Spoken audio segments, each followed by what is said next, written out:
Hello, hello. Let me share my screen quickly. Okay. So, hello everyone. How you doing? Welcome to our final, in this year at least, final session of Beacon, which is called Fail Better, Real BA Stories. We are going to talk about your favorite topic today. We're going to discuss some fails, and I think it will be a very interesting discussion. But let's start it slow, as we like to do usually. So I'm addressing people in the chat. So why don't you tell me where are you connecting from? So where are you joining this call from? But make sure you do if you're writing in the chat, make sure you write it to everyone, not to host and panelists, so everyone can see. So I'm, for instance, and let's maybe add what's the weather in that location of yours. I'm for instance joining from Dnipro, Ukraine, and weather here is weird, I would say. It's not really cold, but it's really like humid, unpleasant, dark. So I wouldn't advise it. So let's see who we have. What locations we have: Lviv, Poland. In general, Frankfurt, wow, Lviv, Ukraine, Krakow, Lviv, Bialystok, Kyiv, Ivano-Frankivsk, Sofia, Lviv, Kyiv, Dnipro, wow, what a coincidence, Angela, Chernivtsi, US, Florida, wow, cold for Florida, yeah, for sure. Dnipro, Sumy, Lviv, rainy Lviv, okay, someone told me you had snow earlier today, I don't know if it's true or not. Kyiv, Dnipro, Sofia, Wroclaw, and also Bialystok raining, yeah, so I guess only Florida has good weather at this point, not sure. Sunny and snowy, where I just missed that, and foggy. Yeah, I thought I saw something else, but okay. In Toronto. Okay, yeah, sunny and snowy in Toronto. Oh, also nice, sunny and snowy. Yeah, looks great, I believe. All right, so we have a lot of active participation in the chat. That's perfect. Keep it coming. So let me just talk a little bit about the company that it just happened that all of the panelists today represent, SoftServe. So if you don't know what this is, what this company is about, it's a tech company specializing in consultancy services and software development. Basically, we're developing products in all domains. I would say we have like around 1,000 projects running at the same time. And and we have quite a strong business analysis expertise. So our business analysis office was established, okay, how much is it? 11, almost 12, maybe years ago, right? 2012, and currently we have around 430 business analysts, which are spread around the world in 12 countries, or even more. So some of you are here definitely from SoftServe and writing from all the other locations. Also, let me know in the chat if that's your first time for such an event, for Beacon webinar. Just put it in the chat. If it's like it's my first time, or like a newcomer here, it would be nice to know if we have some newcomers. Not the first, yeah, okay. Not the first time. You don't need to specify not the first time. You're just the ones who are here for the first. Okay, we have some regular attenders. Okay, we have some first timers. Welcome, guys, welcome. And if you're interested, if you like this session or in general, we have more like sessions which already happened, and we have it on our on our YouTube channel, and you can check it out there. Okay, we have second timer, that's also good. So a lot of first timers today. Nice. So you can check out all the previous webinars that we had in the YouTube channel. We saved everything there, and I think, yeah, we have Marta who shared the link in the chat, and if you're watching us on YouTube, you already know where to search for it. All right, I think it's time to introduce to you our panelists. So, or speakers, as we like to call them. So first it will be me. I will be also a speaker today, not only a host. So my name is Kirillo, and I am a business analysis office director at SoftServe. I have around 10 years of experience in business analysis, most of it in IT. And Currently, I lead the team of business analysis office in SoftServe, and our main task is to, as I like to describe it, to make SoftServe the best place for business analysts, or at least make sure that our business analysts have everything they need for their for the great results, for the exclusive or for the amazing services that they do, and for the work that they provide to our clients. And we also deal with a lot of like internal education, external education, trainings, quality control, like quality check of our services, so like audits, consultancy, etc. It's a big a lot of job, a lot of work, I would say. So that's about me. That was pretty chaotic, but that's okay. So I will introduce our next speaker in a better way, because I have notes about him. So we have Vitaly with us, and he also was a speaker on one of our previous webinars. So Vitaly Ivanov is the lead business analyst at SoftServe. He has like 15 years of experience in business analysis across diverse domains. He has been involved in over 30 different projects and contributing to success of 26 existing products. He also is a mentor and a trainer within SoftServe, and active participator of our community. So welcome, Vitaly. Glad to have you here. Thank you very much. Our next panelist will be Roman Kashowski, who you also, if you are the regular, you definitely should know from one of our sessions. So Roman is a senior business analyst at SoftServe. He has like more than 5 years of experience in business analysis and specializes in domains including enterprise agility management, fintech, real estate, and education. He holds an IBAC certification, and he also is very passionate about personal finances, product management, and business analysis, obviously. So welcome, Roman. Glad to have you here. Thanks. Hello, everyone. Glad to see you all. And last but not least, we have first timer as a speaker, at least here in our Beacon series, Angela Liznova, who is also a senior business analyst at SoftServe. She has over 7 years of experience as BA and product owner in diverse domains like mining, insurance, security, and dental. Very interesting combination.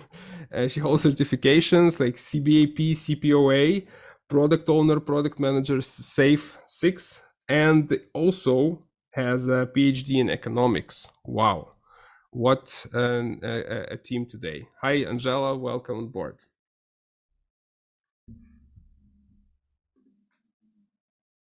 Did we lose Angela? No, she's here. Yeah, I'm here. Okay. I'm here and on the slide as well. All right, yeah, just didn't hear you. Okay, so next we have this QR code. So obviously I already mentioned that we are going to talk about fails today. So what we suggest you to do is to scan this QR code and share with us if you had maybe some fail stories of your own. And I mean, we're expecting business analysis related fails. Yeah, not like the story that I lost the keys to my car and had to like go 5 miles to the next bus stop or something like that. Something related to business analysis or like your project work or something like that. If you feel comfortable about that, you can share. There is there is a limit to the characters that you can enter. I think it's 200. So keep it short, keep it simple, and we will look at it like closer to the end of the session and you know, maybe comment on that if there will be a lot of interesting stories there. So let me, while we have that on the screen, and I think we should have the link also in the chat. Yes, thank you, Anna. So let me explain how today's session will go. So the idea is the following. We have like 4 speakers, and each of us will tell his own story about a certain fail in business analysis and in his like career. Then we are going to discuss, we as panelists, we are going to discuss like how we would like behave in that situation, or what could we like do to cope with the results of this fail. And we invite you also to share your versions and share your opinions in the chat. And afterwards, the speaker will tell us like what really happened after this fail. Like, did it lead to something good? Did it lead to something bad? Or like, what was the outcome of the story? So that's the plan. I'm not sure if it will go exactly as planned, but fails happen. So let's see how it will go. And before we start, we have also a disclaimer, and our legal team was very strict about that. So I have to read the following disclaimer to you. All cases were handled by highly qualified business analysts, and reproduction of any part of this work in any location or at any time is not recommended and is done at your own risk. All right, so we're done with the official part. So we're gonna do it like step by step, and the idea that like we kind of know what the stories are about, and we wanted to align them in the way that we start from like the very beginning of the projects, like pre-sales, discovery stories, and then we move on to some delivery fails, let's put it like this. And yeah, so let me give the floor to our first speaker. It's Vitaly, and we will listen about the yes effect story unveiled. Thank Vitaly, you, go Kirill. ahead. Thank you. So yeah, actually, what I'm trying to say that if there is an opportunity, say yes. Because if you say no, you'll never know what could it lead to. So all those fantastic stories and funny stories, maybe sometimes not funny, yeah, they're based on real stories. So those pictures, if you think that those are like fiction movies, I'm almost sure that all those stories were real to some extent.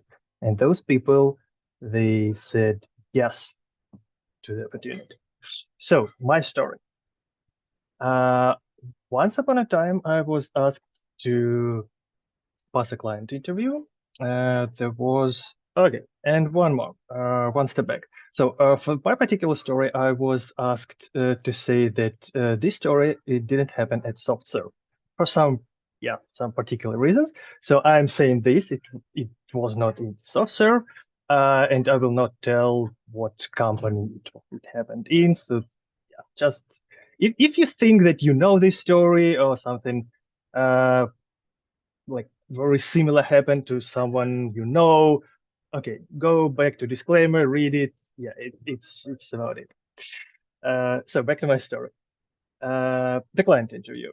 So it was a really interesting case. So before it happened even before the pre-sale or discovery. So the client wanted to know exactly that the company has skillful and knowledgeable business analyst who will be part of the team somewhere in the future after the discovery successfully transforms into a real project. So yeah, and I was the chosen one. The domain was pretty complex as any domain. And the most funny thing here, and here the fun begins, I had no clue. I didn't have any experience in this domain. Why I was chosen? Because I was the only business analyst that was engaged on a short-term project, and I will, at that time, I should have left the project in a couple of weeks, but all other business analysts were engaged on long-term projects. So I'm telling as it was. So I was told that we have those several weeks. Those business analysts who have an experience in this particular domain will help me to master it to the decent level of knowledge. Okay, so we started, and yes, since we were engaged on our project, so it wasn't like 24/7 learning. So we spent a couple of hours every day all together as a team, yeah, I also spent several hours like reading, looking over the internet, yeah, some useful materials, useful information that could help. So those several weeks passed, and it was the time for the interview. And yeah, so I was told that everything will go smoothly, and that those BAs who were part of the team and who were mentoring me, they were also present in the meeting room. They told me that they will give me some advices during the interview, and if you're interested in how this could be possible, if you're using a webcam during the client interview, and now you can imagine how long time ago it was. It was the time when there were no webcams used as a usual basis. It was like a landline phone. IP phone. Yeah, it's not a landline. And no webcam. So the interviewer could not see anything actually. It was just voice.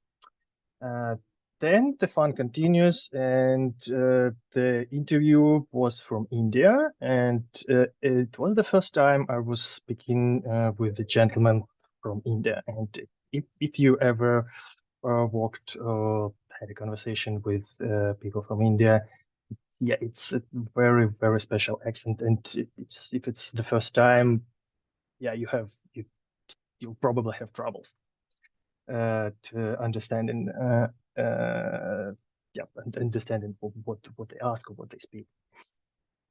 So yeah, this is how it was going. So the interview passed. I personally and the team, we didn't pass the interview. So yeah, we had feedback that came that my English was not very good. Yeah, the connection was not also very good. I mean the phone connection. Yeah, the depth of knowledge in the domain was also not enough. Okay, that's pretty clear. And several weeks passed, so I was upset, and the team was also upset because yeah, we really tried to make to make it happen, and the client was really big company. And in the end, after some weeks passed, there was like piece of news that like cheered us up a little bit. So it still was a failure, but it was not only our failure. From the very beginning, there was some kind of miscommunication between the client side and the salesman. So it wasn't like totally different domain or like completely different situation or something like that. But the focus of the interview could have been done better. So we were directed in a little bit different route. So and all this makes us think that if you have a failure, maybe it's not only a failure. If it makes you feel better, you can dig deeper and investigate, was it only your failure or not? Sometimes it's only your failure. It's just you who did it. But if you're working as a team, it's not only about software development. Maybe the failure can be divided, can be shared between different people. Maybe you bear the most part of it, others less. But yeah, still it's something like that. And now I know how we could have done better. What steps could be taken afterwards. But at those times, we didn't notice. And yeah, as Kirill mentioned, you can drop in chat your messages if you have any ideas. How in this case, of what could have been done better or not better in different way from any participant of this situation, sales, PAs, I don't know, project managers, delivery directors, any role. Okay, but maybe let's focus on BA then, because it's really hard to. Yeah, as a BA, yeah. Thank you. The main focus is the BA here. So, what as a BA would you do in such a situation? Okay, so any guess? So let's see if we have anything in the chat. Not so far, but we can discuss it between ourselves. So, guys, do you think is there, because like I'm listening to the story, yeah, just to summarize it. I mean, you were not familiar with the domain, and like the connection was bad. the whole situation was bad. So what can you do better in that situation? For me, it's really like I can think of few things. For example, okay, if the connection is bad, we can maybe reschedule. Yeah, it not necessarily have to try to do it in this circumstance. Yeah, no matter what, do it right here, right now, today. Yeah, that's true. Yeah, we have a comment from Alexander. Shit happens. Yeah, well, the whole like session today is about that. Is about the stuff happens. Yeah, let's put it like that. So for me, like first thing, yeah, if you're having a bad connection, you have really trouble hearing the person, understanding the person, and not making sure that because really a person can be asking you something and you really responding to a different question because you just misheard it and you look stupid in a way. Yeah. Yep. So that's like the one thing, like the easiest option for me. Like let's maybe reschedule or find another way to communicate in that situation. Roman, what do you think about that? Yeah, I see one of the suggestions from the chat that people say, hey, maybe we use some different communication channels, like communicate via email and stuff. And I agree that sometimes it works, but we as BAs like to have some like interpersonal relations, and you can build them only at least in person, or if not available, at least speaking only by phone. voice. So yeah, I know you mentioned it's been a long time ago. So this is tricky. Sometimes emails could work. I think another thing is, I mean, you were put like under the bus with this situation. You have no experience. You do not know the domain. It's like if there was any more senior BA in your team at that time, they should care more about how the BA organization is represented externally. So this is like also a sort of BA fail from the overall BA organization, because it shouldn't be just unexperienced BA playing around with unknown domain. But we all get into situations like this when we have to learn super fast, and sometimes just, I don't know, scanning through like glossary, or at least looking through some industry videos before that call, maybe they would give you like additional plus 10% chance of not being treated as outsider from the domain. But I guess, as Kirilla mentioned, it's just a layer upon layer of all of this. You were unprepared. Unfortunately, nobody more senior than you took this to heart to help you or say, hey, can I assist you? Maybe I know more about that domain. And the third thing, of course, when some folks tell you, hey, your English is bad or whatever, maybe some of them also have troubles with English. It's always a tricky thing to communicate with English speakers that do not have English as their first language. So we can face those situations often. We have to also understand Indian accent, Australian accent, British accent, and it's just part of work. I do not know, like, in addition to what I said, what could be changed, because some of the channels like emails, yeah, they sound formal. You can do spell checks and sound better than your oral English. But I think at the end of the day, you just could try to use more options to persuade them, and maybe they would change their mind. But it's tough. We could have used Skype. At those times, Skype already existed, but not sure if it was official communication channel in the company. But in any case, yeah, if the connection is full, yeah, to try using something. There was a comment. There was a comment from Daria, involve SME to support. Yes, that was an option. Okay, now I know it's an option. Yeah, you can always say that. Okay, we have BAs in the company. They're skillful. They can do whatever they want. But still, sometimes we need a subject matter expert. Yeah, who knows this domain from his very birth. From his childhood. So yeah, and in any case, those people will assist if our business analyst doesn't know anything, because yeah, business analyst knowledge may span across 5 or even more domains. Yes, so SME was a good option, but unfortunately we didn't look in that direction.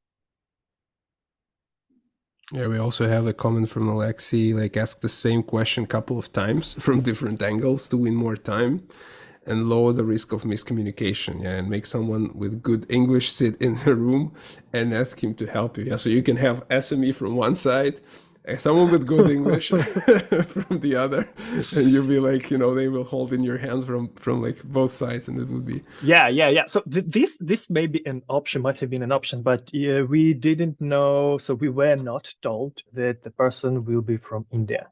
Okay, maybe the person was not directly from India, he was from the United States, but yeah, I mean the origin.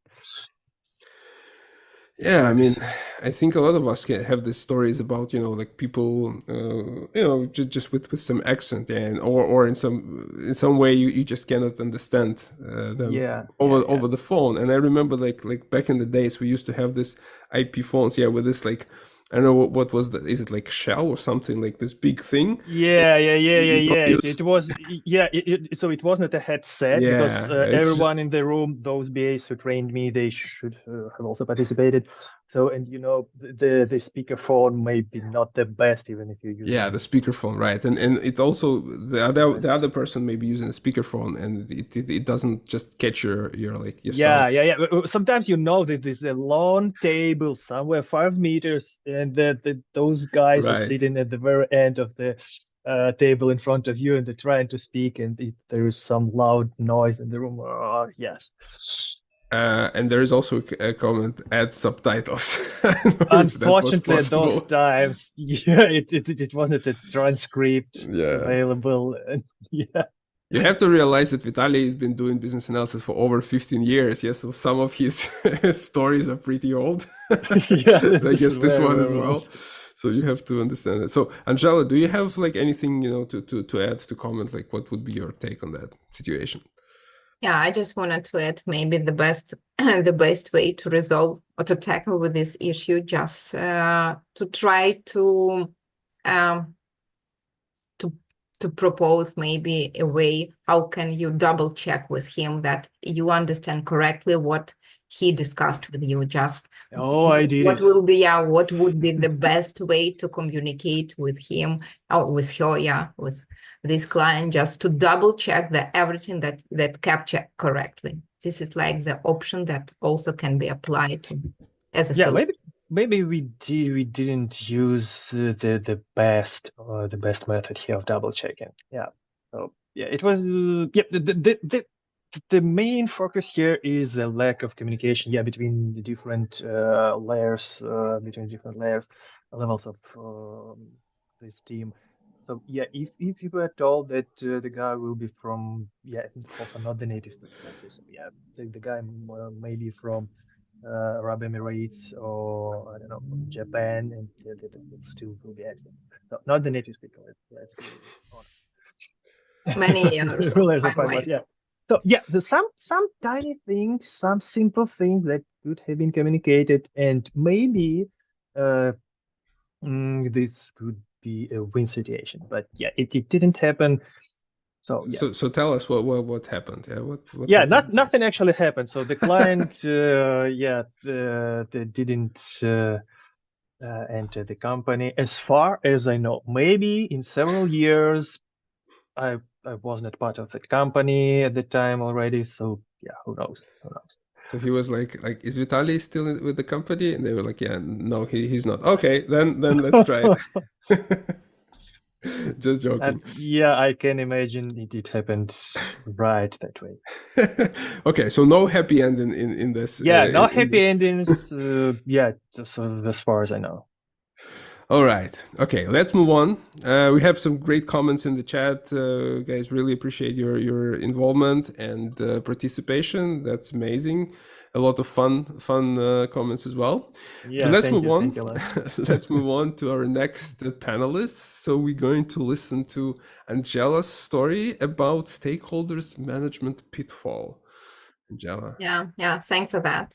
Thanks for this opportunity. So I will share shortly the story itself, and we will come up with the what happened the next of this story. So the story itself will cover the mix. It's like a discovery / implementation phase of the project. It was my first try to drive such initiative. It was unlike most of the discovery that I'm used to work on. Everything was just outside of box. We had already dedicated BA's team, as you may imagine, on a discovery phase to frame a vision and scope. And moreover, we had a proper defined stakeholder list, and their communication needs were settled down at the first glance.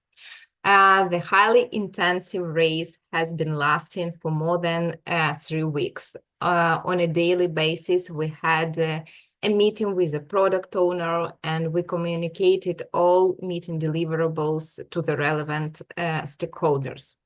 Moreover, I wanted to add that behind the scene, almost 20 people were working and waiting to get a green light to start implementation.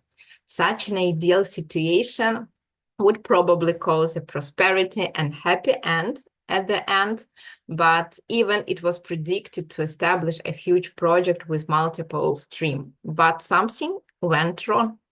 And at the end, what we got, the client signed off a contract with another vendor in a hidden mode, whilst our team was working hard on vision and scope for almost 3 weeks without any notice. So I just wanted to sum up that the nature of the failure was the gap in defining stakeholders who might have high influence on making decisions and their interest and attitude on upcoming project. And the moral of this story, you as a BA should constantly validate and verify information that not fully rely on what you have been provided for.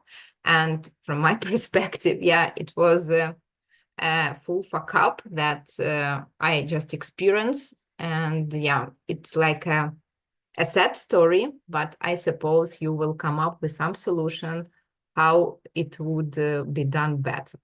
Yeah, basically that's it from my side. So I'm waiting for solution itself. So let me make sure I understand this correctly. So you were like for 3 weeks, the whole team, and you included, worked on a proposal to the client. Yeah. While they already signed a contract in a hidden mode. Yeah, they just sign a contract with another vendors, and we are working hard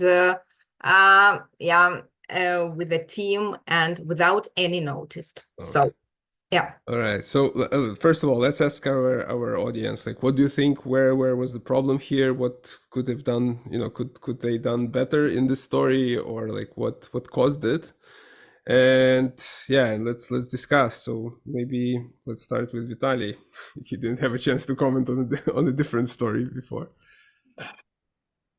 Okay, some comments from chat. Fail of sales. Okay, salesman. Blame others. Blame others. Yes, it's just not actually. My predecessor. Focus on BA side. Yeah, it's communication, establish breach, define relevant stakeholders is our responsibility, first of all. Yeah. So as Angela mentioned, yeah, you should always check if you're just feeling that something's wrong. You should just like push and force those people who are responsible for giving you information and the communication Who is responsible for communication? Yeah, to just ask, double, triple check 4 times, 5 times that what's going on. Maybe we should put on hold our job, our work, all our tasks. Maybe something's going on. Maybe involve different person. Yeah, sometimes the time, it's not enough time for this communication to reach the destination. So you're asking, and people who are involved in this chain, they don't have time to respond, and this situation may happen. If it's not 3 weeks, but it's like a couple of months, then yeah, maybe the situation could be in a different way. There is a very funny comment in the chat. Like, every meeting ask, didn't you, by the way, already sign with someone else? Like, Angela, are you doing that like now on the other discoveries? Should we proceed with 10 hours a day and working hard on the scope itself, or if we just finalize our work? You just sign off. Yeah. We shouldn't take care about the vision anymore. Yeah, sometimes you may sound like a paranoid, but yeah, asking the same question. You definitely would if you ask that question. But okay, if this is what's doing so you should do this. So someone should do this. Yeah, finally. Hire a special person, yeah, who would like his only task would be asking this question and then going away. So Roman, you wanted to jump in? I think for like short engagements like this, we spoke about being paranoid somewhat. Maybe one of the ideas would be to just ping and consider some feedback on different phases. Like, you started doing something. I know maybe stakeholders were busy, they were signing other contracts in the background, but one of the thoughts would be like, hey guys, we just delivered, 3 slides of this, and this is the new UI, or this is our API design. What do you think about this? I mean, maybe if during those 2 weeks there was somebody more paranoid to just ping them every 2 days or so, like, hey, what's going on? Maybe at least they would say, oh, we just signed with someone else. And as mentioned before, of course, like sales folks and other people should take better care with understanding, like, what is this commitment gonna cost us? Do we have any commitments? Do we pay it ourselves? Is it our voluntary engagement? Because in this case, I believe there was a lot of misunderstanding on multiple levels. You guys did well as a team, trying to deliver what's possible within a short time frame, but maybe the feedback loops were not closed correctly. You didn't get anything. Like, getting no feedback, no positive feedback would potentially trigger a red button, like, hey, nobody is responding, nothing is happening. Should we spend any more time on this? But I know that the situation could be different. Just additional double checking is worth the additional email or Slack ping in terms of money spent and time spent, for sure. Yeah, you're absolutely right. Yeah.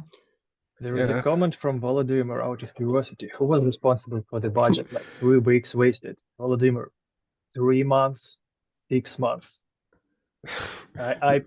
No names, I know please. those stories.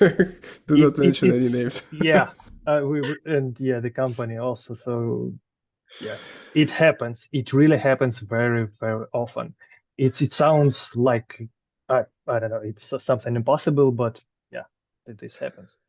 Very, very often. From my side, I think I can really support the comment here, like talking about stakeholder register, power interest metrics, if possible. Yeah, so I think Angela also mentioned that. So it was maybe in our power to try to analyze stakeholders better, and maybe we were not communicating with the right stakeholders and just didn't get the information in time, or didn't understand like what's going on, because like in some large organizations, and believe me, I know about a lot about that, there can be a situation when a certain decision is already made, but like a lower level manager, for example, is not aware about that, and he's continued to send you like wrong signals about your cooperation. And like another thing here that I'd like to bring your attention to is like it was Angela's, I believe you said it was like your first experience with Discovery, right? Yeah, it was the you first really time. wanted that to happen, so you were kind of maybe believing, yeah, even if like something was maybe wrong, but you were like, no, it should happen. You know, I just ignore the situation. I will continue to get an experience in discoveries and all this stuff. Yeah, despite that fact. Yeah.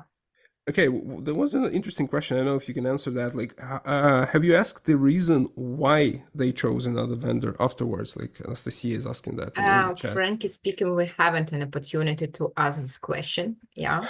So I know that our high upper management just ask this question. I just suppose address this question to sales representatives. Yeah. So you're probably just not aware of the answer. Yeah, I'm just yeah. I'm lack of knowledge regarding that. Yeah. All right. So tell us what happened afterwards. Are we planning to play 2-minute game? What happened next? Or should I provide a response immediately? Let's No one will guess, I think. Nobody. Yeah, I think we could just provide an answer because we have a lot of like comments in the chat already. But you know, there's can be only several things here, like nothing, like if it's the bad, the no happy ending, or maybe something happened if it was a happy ending.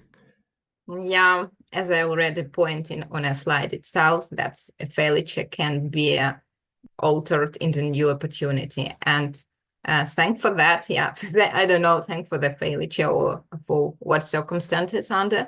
So this client just in 1 year returned back to SoftServe, and for now we have a huge account with multiple stream that preliminary was promised 1 year ago. Yeah.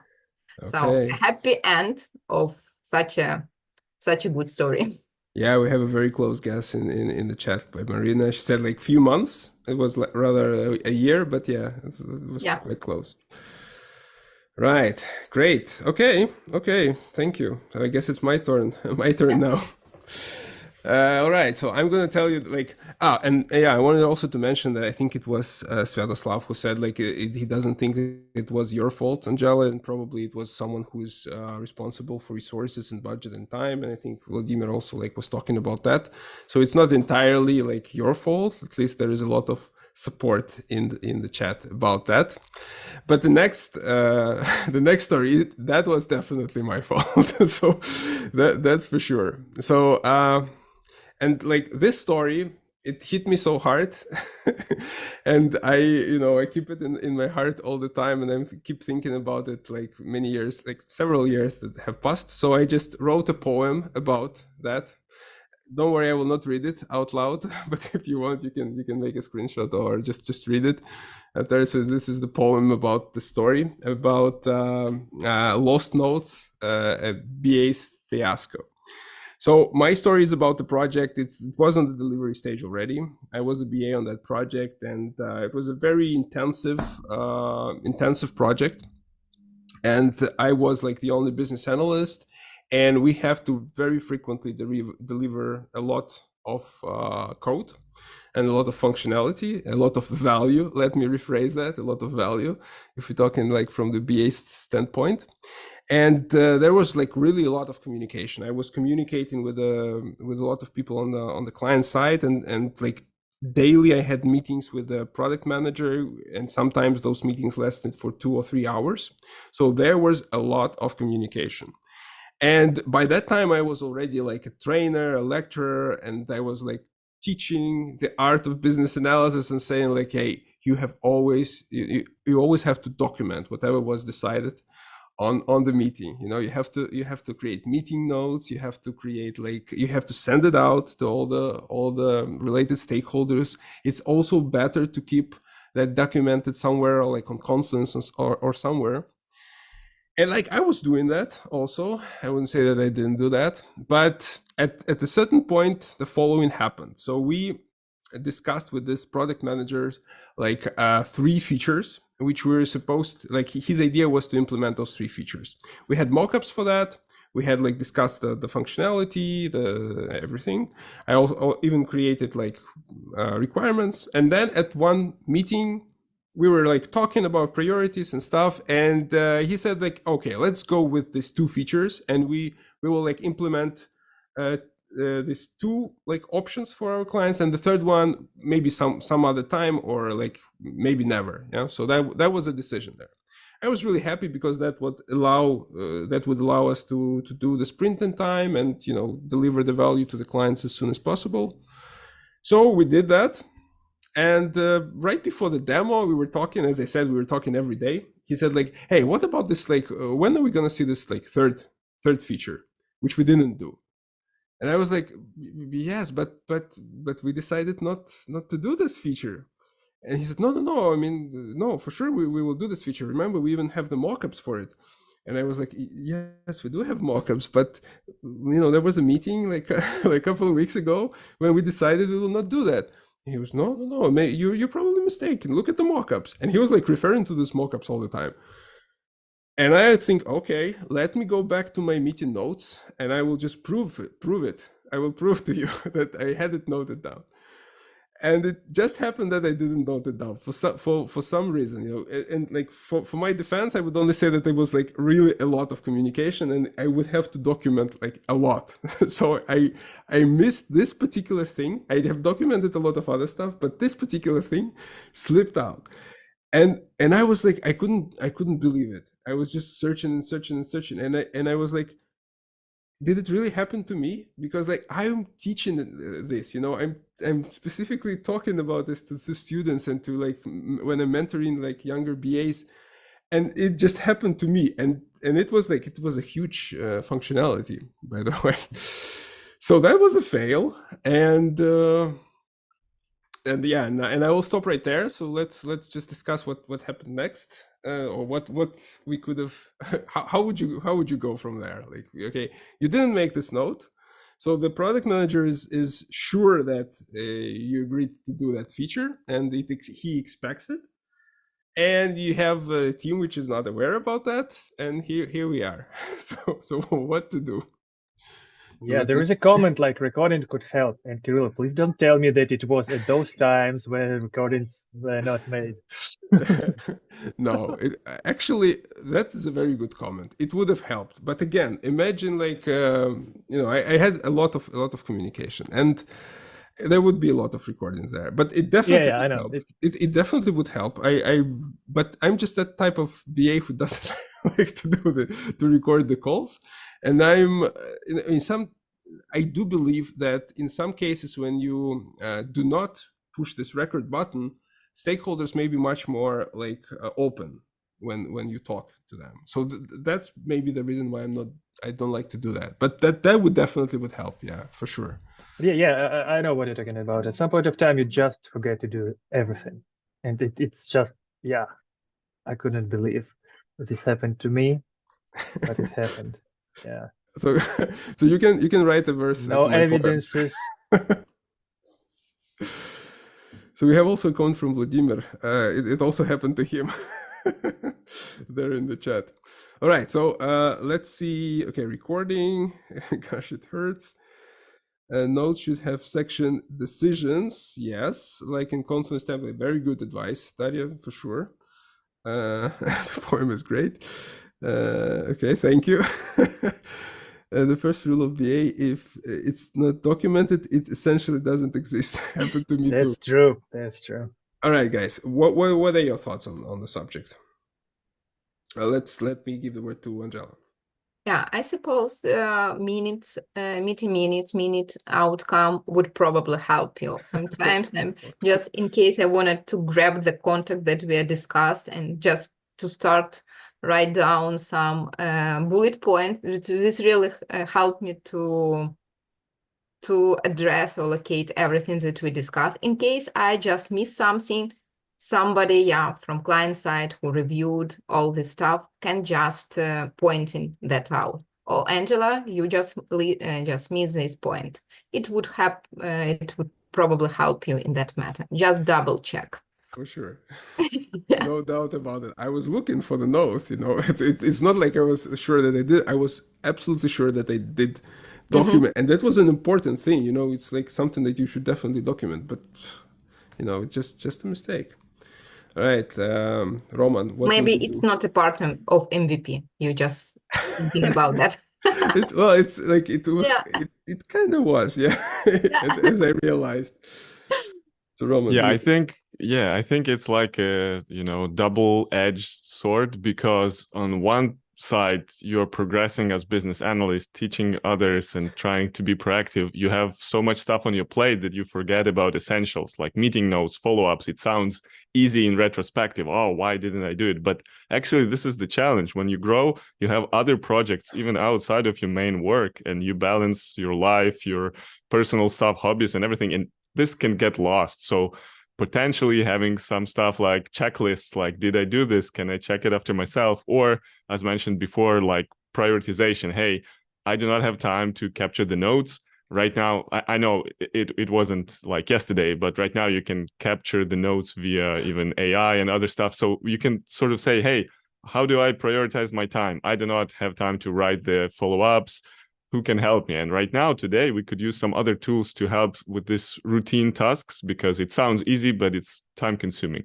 And I think another part of that is that ego hit, like we all develop, we think, hey, this couldn't happen to me, but we have to be humble because stuff happens on any level. And the more you grow, the more different experience you would have. So I know people suggested here, like, hey, maybe if it's not a big feature, include it in the next release, but I mean, it's not always an option if this is like fixed budget or super tight schedule. So I think all the like comments are valid. We try to follow up, we try to comment, we try to double check. Maybe in your case, you could have like some I don't know, junior middle BA helping you, being like a supportive person on the team, acting as a scribe in some important meetings. Sometimes we need help, and this is also another like point.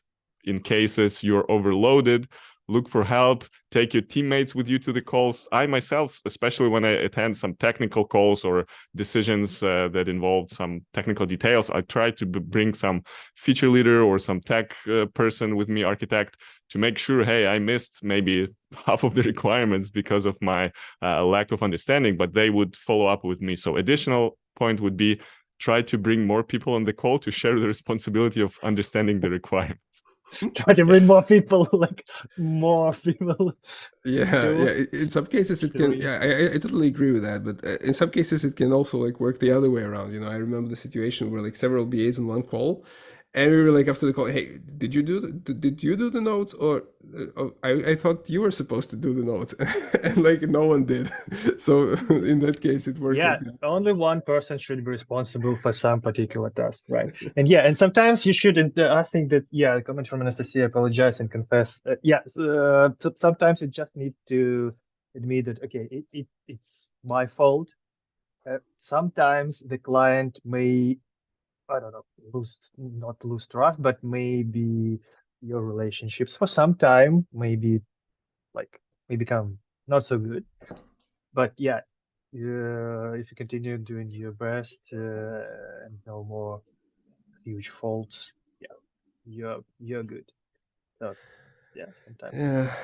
And there's also a comment that like stakeholders sometimes, or most of the time, they don't read the meeting notes. And for sure, like it wouldn't solve the situation. Yeah, but at least I would just have something, to to prove my point and to say that okay, maybe it was a misunderstanding, but this is where I noted that. So like we need more time and other stuff. And there was a question about the AI tools for the meeting notes, and I see Roman have shared a tool in the chat. So maybe you can also do it in the YouTube chat. So maybe people there will also be interested. All right. So do you know what happened next? do you want to guess? Like how did it end?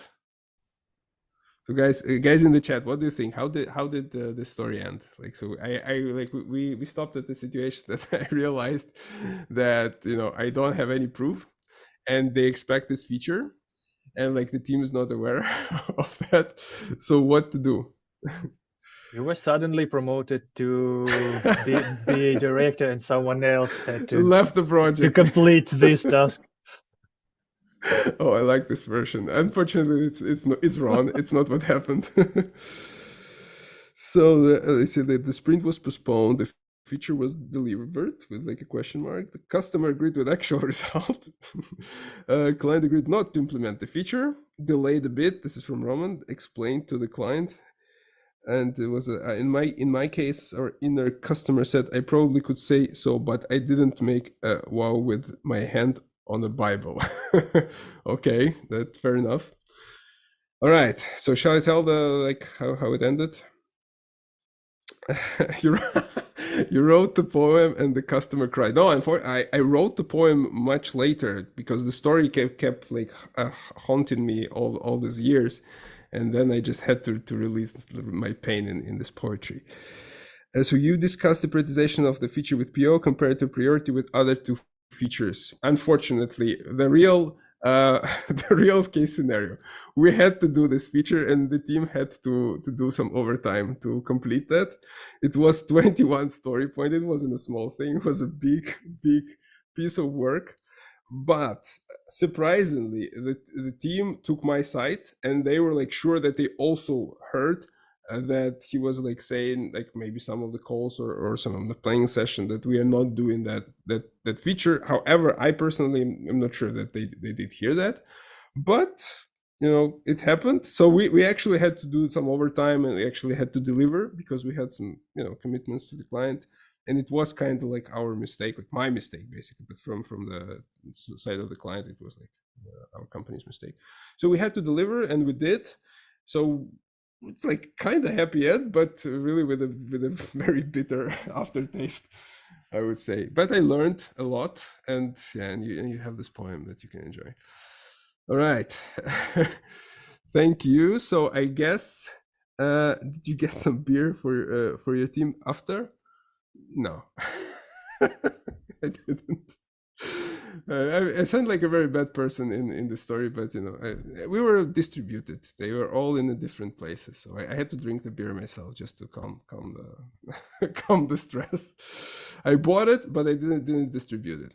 Okay, so let's then go on. Yeah, we have another story, the last story, and also just a reminder that we have this Mentimeter where you can share your stories, and we will have a look at them at the end of this the session. And I know that there are already several stories there, so just keep them coming. And I'm passing the microphone to Roman, and I will do some clicking. Yeah, Roman, at your command. That's true. Let's do the first one, please. Thank you. So that's going to be my tale on some metrics and data. Some folks are really crazy about data and analytics. I'm not that crazy, but I enjoy tracking certain activities like sports, fitness, finances, investments, books I enjoyed, and other stuff. And some of you may have your own data addictions. For example, one of my friends, he tracks different cool beers he drank around the globe. So data is interesting. And as one wise person said, don't listen to what people say, watch what they do. And the data can help you to reveal the truth in many cases. So once upon a time, in a kingdom of, I believe, 10 plus teams project, I was coordinating a cool team of business analysts. So we had different responsibilities in different areas, but working together as a group. It was a Scrum, safe-like environment where we tried to progress with every release, of course, with some tweaks and changes. Next click, please, Kirill. So several product managers as our key stakeholders on the client side, they were kind of slow in helping our BAs and teams to define the requirements and backlog items in enough details in a timely manner. So we had some time delays. And this in turn actually led to quite small grooming horizons, having some uncertainty and a lot of scope changes during the sprint, usually additions of new stories and expanding the scope after the initial commitment from the teams was obtained. So we were trying to communicate those issues directly in the teams. And also we worked with our project managers here at SoftServe But since we live in the modern world, they came back to us and said, hey, let's gather more data. Let's be data-driven. And I agree to that. All BAs and many product managers should capture some data, especially before you would jump to any conclusions, and make some assumptions. That's why we gathered together as a BA team and tried to capture the relevant data during one of our quarters. Not all the teams participated, but we had this sort of early BA performance monitoring POC with some of the metrics you can see on the slide.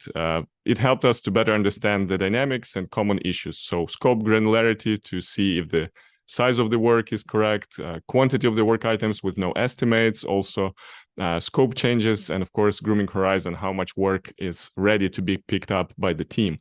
So the actual data was a bit different, but you get the point from the slides. And our main concerns after the root cause analysis were around the scope creep and the tiny grooming horizons, because in some cases, teams had only one sprint or even less of work ready before the next sprint would start. And this meant that BAs sometimes couldn't even take vacations or holidays because the team depended on them so much. And this repeated due to various reasons. And despite of our best efforts as BAs to sort of elicit requirements more in advance and capture the data. Next click, please. So we started even using SoftServe metric collection tool, which is an internal tool that helps you collect cool data from Jira or other tools. And what was interesting that this reduced some manual data input, and we used labels, queries, and tried to follow the best industry practices. And with all of this metrics and some of our analysis with root causes, we went to project managers to discuss what we could do next. And we decided to do a call together with them and present the metrics to our leading stakeholders on the client side to discuss common issues we observed and those issues that required attention.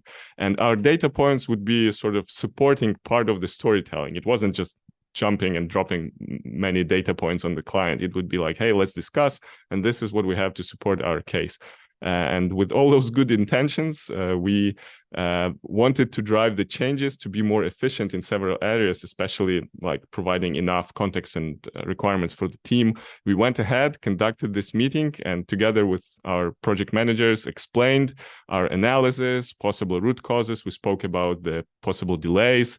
And we asked them, like, how do you view this problem? We didn't interpret the data. We just show them and tell them, what do you see here? Maybe you see something else. And that's how we ended this sort of presentation. So with this in mind, some background, some metrics, we went ahead, we spoke with like higher management, show them this data. And what do you guys think happened next? So you're asking us or like people in the chat? We could see the chat. All right, let's see. Assume that they admit the issues, but did nothing with that. So that's Marina's version. Okay. Sviatoslav is saying they asked to change the team. That's an interesting assumption. Yeah, they may have also told you, if you have time to do this, maybe you spend more time working on requirements. This will eliminate some of your free time. What you have. Interesting point, Vitaly. You have a bright future as a manager. You know that? Thank you. I've been trying hard. So what else? Or days that it was your fault, yeah. So that they were just looking at the days that it was your fault. They blame you, not them. That was an option for version from Daria. Yeah. We were talking about BA failures, and it wasn't just me. We prepared this data with the team, so I encourage a lot of interesting minutes or hours spent on this reports. Let's click again to just see what was the actual reaction. Some of you guys guessed, they weren't super impressed. They like acknowledged the data points. They were good with our root cause analysis, but they had some valid points on their side saying like, hey, some of those PDMs are new to the team. They need to adjust. Please give them some wiggle room to, get to learn the team, the cadence, the way you work. So overall, we like said, hey, let's continue tracking this. We could sync again, but like no immediate actions were made. On our side, like from BAs, we continue to track the metrics internally for some time just to see if the dynamics improve or not. But basically, those metrics and those data points were never used in negotiations again. But before we would go to like asking what could be changed, Kirilo, please click again. What I would tell with this cool and interesting joke, with this experience, at least what it told to me and some of my teammates, I like this phrase, you can be happy or you can be right. If you want to be a part of a couple and win every argument, you are in trouble.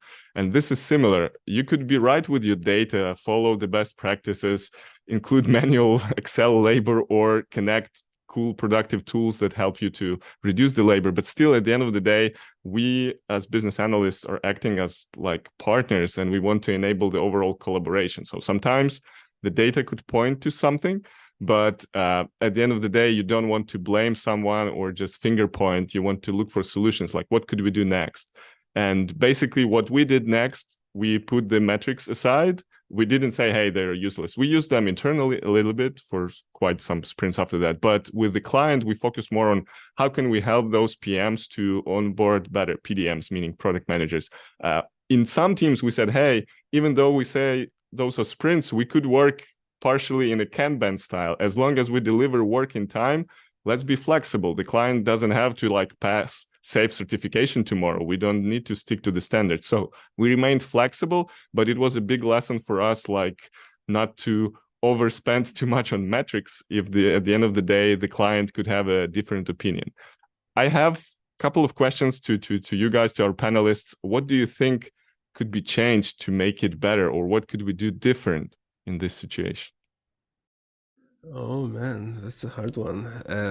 Before giving the answer, I'll just comment that it worked in a way, yeah, because you like uncovered the problem, yeah, like what you mentioned with the onboarding time of the product managers, yeah, and then the solution would be like to help them onboard faster. So in a way, it kind of worked, but in a different way. Like what I would like. You can never. I mean, sometimes I guess you can guess the reaction of the person when you confront it with confront a person with some information that the person will not like. But you in my experience, like you never know. I also did similar things. Try to analyze like performance, try to analyze some data related to our like requirements management processes on the project, and I get really mixed reviews, I would say. Yeah, some people were impressed and liked it and wanted even to use this approach on other like projects and in the other teams, and some were really like confronting it and saying like, no, this is wrong, this is like the way you calculate it is bad, or we just don't agree with the result. So I would probably, like, to be honest, go the same way. Probably, I like that you said that you didn't like, voiced any like decisions, yeah, or like statements, but just show them the data and say like, what do you think about that? And probably I would continue using that for own purposes and maybe thinking like how we can improve like our performance and communication, maybe if we had some bottlenecks.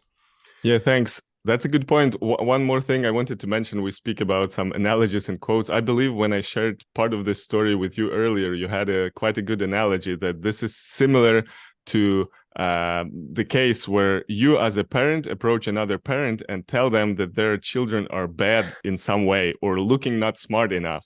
What do you think their reaction would be? Of course, they would defend their children and say like, hey, something is wrong maybe with you. So I like this analogy because in some way we were trying to define the problem. We didn't have immediate solutions, but we came to like managers, and of course they would be protective. We didn't blame anyone, but maybe it looked a little bit like that. We were trying to find somebody who is to blame for this. Mm-hmm. It depends on the situation. So sometimes I like acted like you. Okay, so I tried, or we tried as a team. Yeah, I always use this. It's not a BA as a standalone someone, lone warrior. Yeah, it's always a team from our side and from the client side. And yeah, so okay, we tried, but the relationships, yeah, as you mentioned, is like it will get more profit from relationships than from making something super right. Sometimes it's like, I like this analogy. I hope it won't hurt anyone. It's like a couple. So your fiance may not hear what you're saying, but he or she, they will listen to their friends. So if there is something really, really important, like super important, yeah, you may try another way. So yeah, after some time or different person, and yeah, maybe in a year the client will on some other call will tell you, oh, come on, I think it's a good idea to collect metrics. Oh, wow, did I really hear this? But yeah, you have a win situation. No matter, you are the hero.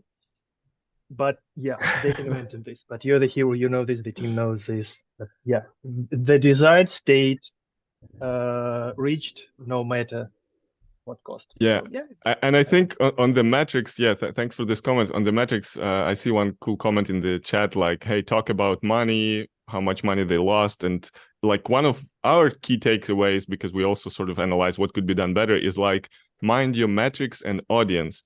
Those managers, maybe they do not care about grooming horizons and stuff, but they would probably better understand like release delays or what could be improved in the release cadence if we would get requirements in time. I mean, it is possible that, I mean, if we spoke with other fellow BAs, it would be more obvious, but with them, maybe we didn't do enough explanatory job and sort of selling point of why those metrics are important. So sometimes with proper level of management, you have to select the data that would speak to them in their language. This is also something we learned because, yeah, I agree to that comment. We have to be adaptive and not, I mean, we shouldn't trust that everyone knows all those metrics and understand them, even though we did a good job explaining, but still, I agree with you with the comment on money and delivery time. Or quality. There's also like addition. True. To and I also like the comment, like it could work on another project with another customer. Yeah, so you did a great job. You did the exercise. You tried, and next time, yeah, you will be more prepared. You'll have all those templates ready to be launched. Angela, what do you think? I'm just thinking about the way we have a PX standard, yeah, and you can easily represent. It's really a hard section in this standard just to show how you measure your BA performance. It's really hard to reflect how you're doing, yeah, on a regular basis. I'm just thinking how you would probably reuse that in order just to cover this criteria, because every time when we are doing that, we are just struggling how can we cover this one. I'm just from practical perspective thinking about that. Yeah, you can easily use it for your internal purpose, yeah, to cover your criteria as well. Yeah, and we did the same in our previous project, and frankly speaking, we use this data to protect BA side, just to show a real picture, what we are doing, how we are doing, how much time are we allocating on some particular stuff. And for our management staff, it was a really, I can say, set of data that fully describe the situation around the BA, about the frustration, about overload, and all this stuff. So we just turned this into another site to start using for internal person, for our higher management. Yeah, and it works properly. All right. I also like this very, very good comment from Anastasia. Sometimes it's better a customer expresses they are angry with BA, but think afterwards about their own actions, then blame the whole company one day because nobody told them they were wrong. So I guess it also makes a great point. And also a lot of support to Roman from Marina. I mentioned at the very beginning, there should be a person saying some maybe not very popular things, raising not very popular topics, and very often it's a business analyst. Yeah, it's fine to take this responsibility and sometimes get that hit, but I agree with the comment from Kirilo earlier that this was like a POC. Yeah, we spent a couple of sprints, but we didn't do it like for 6 months and then throw it away. We still learned interesting data, at least for us. We raised the issue to the client. So at the end of the day, we still continued cooperation, those PDMs onboarded. We had different challenges, but at least this helped us to, you know, stand on our ground. I agree, we didn't get to the result we wanted, but we got the idea into their heads to start thinking, hey, maybe PDMs are not super effective. What can we change? So at least I would say like 20% of the goal was reached, and we learned from that for sure. All right. All right. So there's also a comment. You can always describe the situation, talk about potential customer delivery, quality, money, losses. Yeah. So that's also like to add into like talking from the money standpoint. Yeah. And discuss with customer stakeholders, how can it be resolved in the most efficient way? Yeah. I think we all agree on that. So it's better to state something or like highlight something than just, you know, not talk about it. And then when it all goes the wrong way, you get blamed for that, or just, you know, witness a failure that you could have prevented if you said something. Yeah. All right. For sure. So thank you very much. And thank me for sharing, the stories. Thank you. We have some comments in Mentimeter. I will try to share it now. It will not be an easy task, but I can I either fail it or I will manage. So just give me a few seconds. I'll just try to find it, because we had some, you know, technical problem. Can I call it a technical problem? Yeah, anyway, so I have it here. So you should see like some comments. Yeah, yes. That's what. Yep. Oh, perfect. I didn't share any confidential information. That wouldn't be nice. So okay, let's quickly read through it, and you know, maybe comment if we have some advice on how to work with that, or just sympathize. I like the last one. So much positive in the end. Yeah, but let me start from the first one. Otherwise, yeah, sure. So the first one: during the data analysis system rollout, I mistakenly input wrong parameters, leading to analyzing inaccurate data. This resulted in erroneous conclusions and wasted time explaining the error. I had the same experience as well. Yeah, +1 to that. Yeah. It happens, as we said, like as someone mentioned in the comments, stuff happens. Yeah, so this time it happened to you, but you know, it's good that we can learn from our mistakes. Okay, the next one is overlook the key user requirement in the report, causing confusion and delays. Revisiting the process, I now prioritize triple checking user needs for accuracy. So who had the same mistake? I did. Okay, you may not see that, but most of our panelists raise their hands. You have to voice it, otherwise like the focus is on me all the time. I can see you, but everyone else cannot. Yeah, so yeah, we all did that at some point. Yeah. So been there several times, maybe. Maybe. Yeah, I mean, you've been to so many projects. Come on. My latest failure happened because of the assumption I thought PM that they knew that what to deliver and who accepts deliverables. Joined the project at the very end. Almost 70% were missed assumptions. Yeah, also can relate to that. assumptions are in some cases are our best friends, but also it can be our worst enemies if they don't, if we don't check them, we don't verify them. Something may like look or sound so obvious that you think, no, come on, that could not be anything different, but it is. Yeah, and it's cool when you're joining projects at the late stage or something to look with fresh eyes. You could be, hey, I'm a newbie here, I'm learning, and go ping around stakeholders. Maybe they don't have any stakeholder register or no understanding of the stakeholder influence, but you could be like saying, hey, this is just me doing my job, I want to analyze this again. I trust you, PM, you provided me with a good onboarding, but I want to do my own digging and analysis. That's why I'm on the project. So sometimes this freshness of the viewpoint can help you avoid those mistakes, but of course they happen.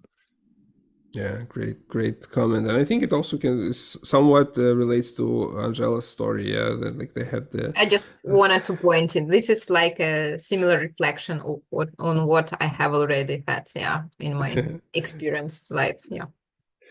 All right, the next one. I failed to validate data sources before a major presentation, leading to misleading insights. Learned the necessity of rigorous data verification for critical deliverables. Yeah. Learned the hard way, but at least you learned. Yeah, I think we can all agree on that.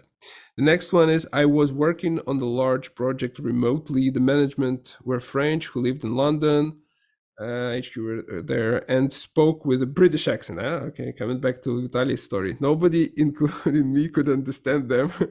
The outcome was poor. And here sometimes, if it's a long time, it's not only one session. You can adjust. You can try to learn. You have the space to improve the mistake. But sometimes it's just like that. Mistake and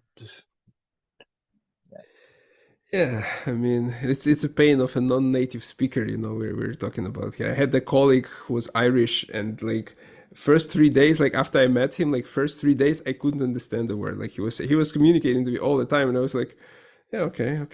but at some point I started to get what he was saying, and we eventually became friends and communicated, and sometimes till this day through emails, luckily. So okay, the next one is neglected to update crucial metrics in a client report, resulting in wrong decision. That error led to a lost partnership. Underscoring the importance of reporting accuracy. I got fired in a month. Okay, no happy end in this in this story. Shame to hear that, but yeah, I guess it could happen. I couldn't say it happened to me, not to that extent, but it could happen to anyone. This also happened to me at a time earlier in my career. Did you get fired? Yeah, I was fired. There was another lead BA who should have checked this before me, also after me. No one of us checked. Did he get fired? No. There you go. Yeah, I'm not saying I was. That's why you became a lead later, right? Right. That's why. Now, if it happens, you know who gets fired. Point. Yeah, definitely. Good point. Oh, my brain. Oh, thank you, Ron. All right. So next one. Yes, sure, it happened. Wrong stakeholders led to stretching of the development time because wrong solutions were chosen. Hopefully, after requirements adjustment, team had enough time to reach the goal at time. I like how you shortened those words to fit into this 200 characters. Yeah, I heard stories like that for sure. Yeah, when you just you identify a wrong stakeholder, and I think it's also relates to Angela's story a little bit. Yeah, wrong stakeholders can lead to wrong decisions, and then you just realize you did something which was not required. So that's true. And also sometimes it's not even mismanagement of stakeholders, but sometimes you get to the project where you have clear detractors, somebody who doesn't like either us as a partners because they have their own agenda and some other vendor waiting while we would be failing, or something else. So sometimes it's not even that you didn't succeed, but somebody wanted you to fail. So we have to have some teeth and dig deeper to understand root causes and challenge some of our initial assumptions. Right. Oh, I accidentally closed my. Do you still see the file? Yes. Okay, cool. Unfortunately. I found it. So then the last one, failed to foresee a market trend impacting a product launch. Quickly analyze data, adjusted strategy, savaging success, and learning the importance of agile, probably adaptation in analytics. I'm cool as. Okay, you can all read that. Okay, yeah, good for you. Good for you, man. We had several more, so I will just try to share one more time the right screen. Yeah, like that. Did it work? Yep, we can see it. Still no confidential data shared. Cool. I'm also cool. Okay, so let's read it. A customer representative has taken an initiative and started leading workshop instead of BA. Okay, that can happen sometimes, and not necessarily a bad thing. Yeah, for me, I always like that someone wants to do like my job. Yeah, I'm absolutely okay with that as long as I stick around and help, and maybe ask some questions or add some points. So that can happen. It definitely happened to me. But just my advice here would be cool with that. It's okay, let someone who wants to lead for some time, and then get your leadership back. Yeah, but if this happens regularly, you should ask yourself why. or not yourself, or those people from the customer side. Yeah, I also like the comment from Anastasia. Take small rest while someone else makes business analysis. And I note. So, for example, okay, I don't know if this workshop was online or offline. Let's assume maybe online. With me, what happens sometimes, I get those loud stakeholders that want to lead conversation and explain what they want to do. It's great, but usually they are poor note takers. So sometimes I switch to the old good scribe role and telling, hey, can I capture our outcomes, or what are decisions, what are the follow-ups? And this is also additional useful stuff. Yeah, you wanted to drive the meeting, you had your own agenda, someone can take it and derail it, but still you can be helpful and show, hey, I do not need to lead every time. I can be a supporting role, help you capture stuff, and then those guys could come back to you even for more help, because they know you are valuable not just as a leader, but also as a supporting role on the team. Yeah, maybe those customer representatives had a promotion criteria and they should lead a workshop during their, I don't know, half a year period. Yeah, I know. It happened in one of my projects, and we all noticed that. And okay, so you're leading, and our customer at some point of time very, very initiative. Yeah, we had similar stuff when people wanted to migrate teams from one Jira project to another to call it like a backlog process optimization. And this wasn't obvious to us. We didn't understand why would we migrate somewhere. But then we understood that in one manager's promotion criteria, that was one of the goals. They wanted to show that they made something more efficient. So we said, okay, we're going to help you. It doesn't make too much sense, but if it helps your client to succeed, to appreciate you, we help them to migrate. And I agree, we have to uncover those additional nuances to dig deeper. Yeah, great. Yeah, I like those comments. Yeah, I totally agree with that. Yeah, it definitely can happen. Yeah, we had a very interesting KPI on the client side. I heard this story. The client representatives were throwing features in the backlog, and they were quite strange and not really aligning with the business strategy which we identified, or which the team there identified. And what eventually happened, they realized that they had a certain bonuses based on if your feature suggestion was implemented, you get a bonus. And so they were just throwing everything there on in the backlog, just hoping that something will be implemented. That was really weird motivation, but it also is a true story. Right, so we have just two left to go. So misinterpreted user feedback causing a flawed feature design, collaborated extensively, redefined requirements, then transformed setback into opportunity, resulting in an acclaimed product enhancement. Great job. That's like, we can make a movie about that, I think. Yeah, short. Again, sure. Based on real story. Yeah, no one were hurt. True story. Yeah.